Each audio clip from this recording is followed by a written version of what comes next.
안녕하세요. 오늘은 경매물건 몇 가지만 소개하려고 합니다. 현재와 같이 금리가 인상이 되고 은행 대출금리 같은 경우는 6%를 넘고 있습니다. 그러다 보니까 이런 경우 우리가 투자하면 그 금리 때문에 부동산 가격이 더 떨어진다는 그러한 이제 그 분위기가 확산되다 보니까 경매 입찰 경쟁률도 떨어지고, 그로 인해 가지고 우리가 한 아파트가 과거에는 찾아볼 수도 없던 그런 시세대로, 즉 2억에 3억을 싸게 살 수가 있습니다. 그렇기 때문에 이와 같이 불경기에 사가지고 호경기에 팔게 되면 높은 수익을 올릴 수가 있는 거죠. 여러분들도 지금 사가지고, 어차피 지금 당장 팔려고 그러면 1년 미만에 팔면 양도소득세가 70%입니다. 2년 미만에 팔면은 양도소득세가 60%이다 보니까 어차피 지금 단기 차익 실현을 보는 것은 어렵습니다. 그렇기 때문에 2년 이상 보유해서 양도소득세 6에서 45%를 하든가, 아니면 1주택으로서 조정대상 지역 같은 경우는 2년 거주, 2년 보유 요건만 갖추게 되면 비과세 혜택을 볼 수가 있죠. 또는 일시적 2주택을 통하여서 2주택을 비과세 혜택을 볼 수 있는 이러한 전략으로 가야만이 우리가 수익을 높일 수가 있는 것이죠. 그런 차원에서 제가 여러분에게 한 3가지 물건을 소개하고자 합니다. 먼저 2020 타경 107743이죠. 이 물건은 서울시 서초구 우면동에 있는 물건입니다. 제가 이제 이 물건에 대해서는 주소나 이런 거는 생략하고요. 이 보시면 감정가 11억인데 이 물건은 시세가 한 13억 정도 갑니다. 그런데도 불구하고 8억 8천까지 떨어졌죠. 이것이 부동산 경기가 좋은 작년이나 재작년 같은 경우는 상상하기 힘들죠. 이 물건 같은 경우는 바로 우면산 자락에 있기 때문에 거주도 좋고 또 교통도 그렇게 나쁘지 않습니다. 주소를 보면 이렇게 있죠. 그래서 좀 더 확산을 해보면 서초 인터체인지하고 양재 인터체인지 사이에 있는데요. 여기서 바로 그 양재역까지는 버스로 한 10분 정도의 거리에 있습니다. 그러니까 한 서너 정거장이 가면 양재역이 나오고, 이 양재역은 3호선하고 지금 신분당선이 연결되어 있기 때문에 교통이 상당히 좋습니다. 여기에는 버스 등이 대중 시설이 많기 때문에 교통도 괜찮고, 또 연세가 좀 있는 분들은 우면산 등산도 할 수 있고 또 공기도 좋습니다. 그래서 또 이런 것들은 나중에 재건축이 예상이 되고 이러한 경우를 투자하게 되면 수익을 많이 올릴 수가 있는 것이죠. 그래서 이 물건의 주변 현황을 보면 이와 같이 주변 환경이 좋고요. 또 내부 구조를 봐도 이와 같이 이제 보면 평수가 크다 보니까 방이 하나, 둘, 셋, 4개 있고 욕실이 2개 정도를 형성하고 있죠. 내부 구조도 잘 됐다고 합니다. 이거 보고 이 물건을 잘 아는 사람의 소개에 의하면 그렇습니다. 그래서 이 물건을 또 보면 누가 거주하고 있느냐 봤더니 일단은 부동산에서 과거에도 보면 경매로 해서 낙찰받으신 분이죠. 이 아무개가. 어쨌든 말소기준건 2015년 11월 9일입니다. 근데 여기에 보면은 이 나무개 같은 경우도 이제 말소기준걸 이유고, 그 나무개도 이제 말소기준걸 이유이기 때문에 낙찰자가 인수할 것은 없습니다. 그래서 이 물건을 낙찰받아서 2년 보유, 이 거주 요건을 갖춰서 비과세 혜택을 볼 수 있다면 이것도 큰 이익을 볼 수가 있는 것이죠. 자, 다음에는 이 물건은요 28억 정도 가더라고, 제가 네이버 매물 시세를 보니까. 근데 어쨌든 지금 이렇게 떨어졌죠. 그럼 이거 인수할 것이 있는가를 한번 살펴보니까 말소기준은 2021년 6월 11일이고요. 이 백아무개 같은 경우는 2014년 8월 29일입니다.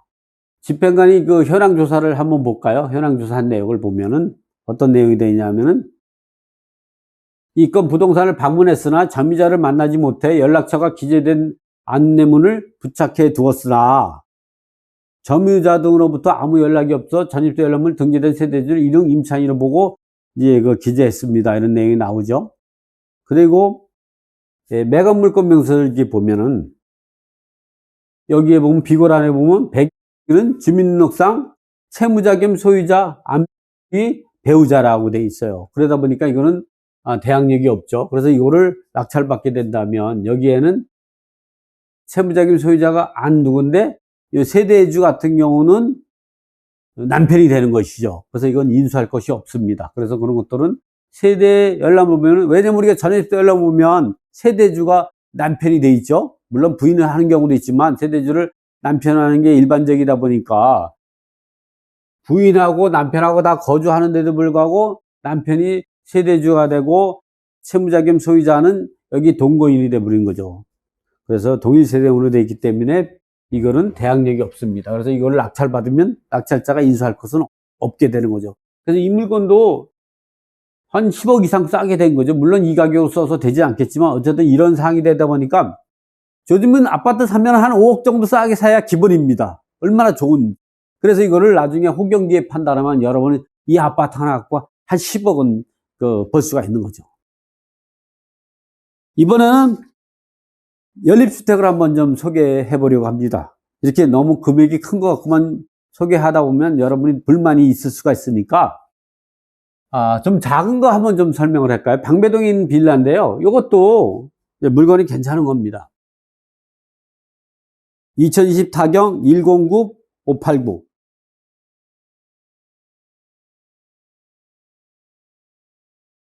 이 물건 같은 경우는 낙찰됐다가 매각이 됐다가 잔금을 납부하지 않았죠. 2021년 6월 23일 날 8억 2680만 520원을 써서 1등으로 낙찰받았고 차순위가 7억 1500입니다. 그러니까 이거는 제가 과거에 이거를 최근에 조사를 안 했지만 한 1년 전에 조사할 때는 이게 한 8억 정도 간다는 얘기를 들었거든요. 주변 공인중개사한테서. 근데 이 사람이 8억 2600을 써가지고 잔금을 납부하지 않은 거 보면 시세를 좀 더 잘못 판단한 것 같습니다. 그래서 이 물건을 7억 1500 쓴 사람이 아마 제 가격으로 쓴 것 같습니다. 어쨌든 이 물건은 한 8억 정도 가니까 여러분이, 그리고 이 물건이 위치가 상당히 좋은 게 어디 있냐 그러면 이렇게 내방역에 있습니다. 지금 서리풀 터널이 뚫려가지고 이 내방역에서 강남역까지 걸어가도 30분이면 충분히 걸어갈 수가 있죠. 그러다 보니까 여기서 이렇게 걸어 나와서 내방역까지 가는데 한 10분 정도면 충분하죠. 한 7분 정도면 될 겁니다. 아니면 4호선인 이수역으로 가도 되고, 여기서 이렇게 꺾어져가지고 언덕이니까 바로 내려가고, 여기가 방배 5구역이고 하다 보니까 이 주변도 괜찮습니다. 그래서 이런 부분도, 요거는 바로 금액도 착하죠? 금액도 착해요. 얼마냐면 8억 정도에, 이게 전용 면적이 83이니까 아파트로 따지면 34평형 정도 되는 것이죠. 그 내부 구조를 보면은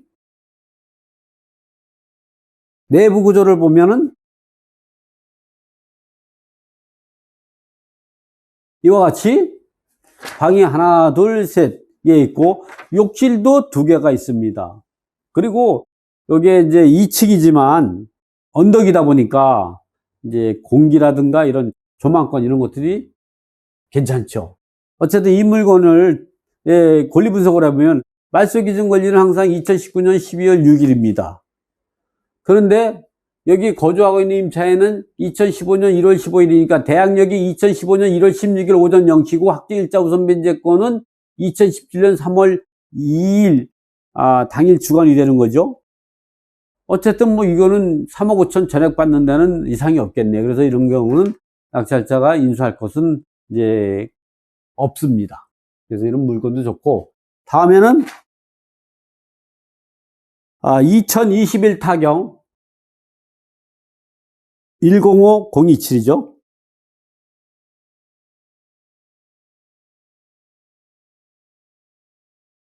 이 내용을 보면 이거 같은 경우는 시세가 한 28억 정도 갑니다. 이게 네이버 매물에서 28억인 걸 확인했으니까요. 실질적으로는 가격이 지금 떨어져서 그렇죠. 한 30억 정도 가는 겁니다. 왜냐면 서초동에 있는 그 50평대가 30억이 안 가는 아파트가 이상한 것이죠. 근데 요즘에는 가격이 좀 떨어져 가지고 28억 정도 가니까 여러분이 이런 걸 사가지고 2년 보유하고 있다면 30억에서 32억은 충분히 받을 수가 있는 거죠. 그런데 이거를 이제 1차 떨어져 가지고 한 2억 정도, 22억 5천 정도면 이거를 낙찰받을 수 있습니다. 여기에 누가 거주가 있느냐를 보니까 임차인이 가지고 있는데, 임차인이 9억 8천이죠? 근데 보면 임차인이 확정일자도 없고 배당 요구도 없어요. 그럼 인수하는 거 아니냐? 근데 임차인이 직접 경매를 넣었어요. 이 직접 경매를 넣은 사람은 이 임차인이 전세보증 반환 청구 소송 또는 지급명령을 통해서 강제 경매 신청한 거거든요, 이 물건은. 그러면 경매 신청 채권자는 경매 신청 자체가 배당 요구 효력이 있다는 게 대부분 판례 입장이죠. 그래서 이런 경우는 이제 임차인이 채권이 임차인밖에 없고 또 이 물건은 상속을 받았기 때문에 이들 상속받은 사람들이 이거를 지키려는 그런 그 노력이 별로 없는 것 같아요. 왜? 여기서 지금 9억 8천의 임차인이 배당을 받더라도 한 12억 정도 갖고 자녀분들이 또 12억 갖고 나눠 가질 수 있으니까 제가 보기에는 이거 갖고 경매를 취소하거나 이런 거는 없을 것 같습니다. 근데 이런 걸 22억에 낙찰받은 여러분 최소한 6억은 싸게 살 수 있는 것이죠. 23억에 낙찰받는다면 5억은 싸게 살 수가 있는 거죠. 그래서 이런 걸 사가지고 2년 보유해서 가지고 있다가 비과세로 팔든가 아니면 일시적 이주택으로 해서 비과세를 팔든가 아니면 그냥 일반 세율을 팔든가 아니면 전세 놔가지고 장기 보유로 가든가 이런 전략으로 가게 되면 여러분은 이 물건 하나 갖고 장기 보유로 가면 10억을 벌 수가 있는 것이죠. 오늘은 이렇게 불경기 때도 이렇게 투자하면 돈을 벌 수 있다는 것 갖고 강의해 봤습니다. 오늘 강의 이거는 마치겠습니다. 감사합니다.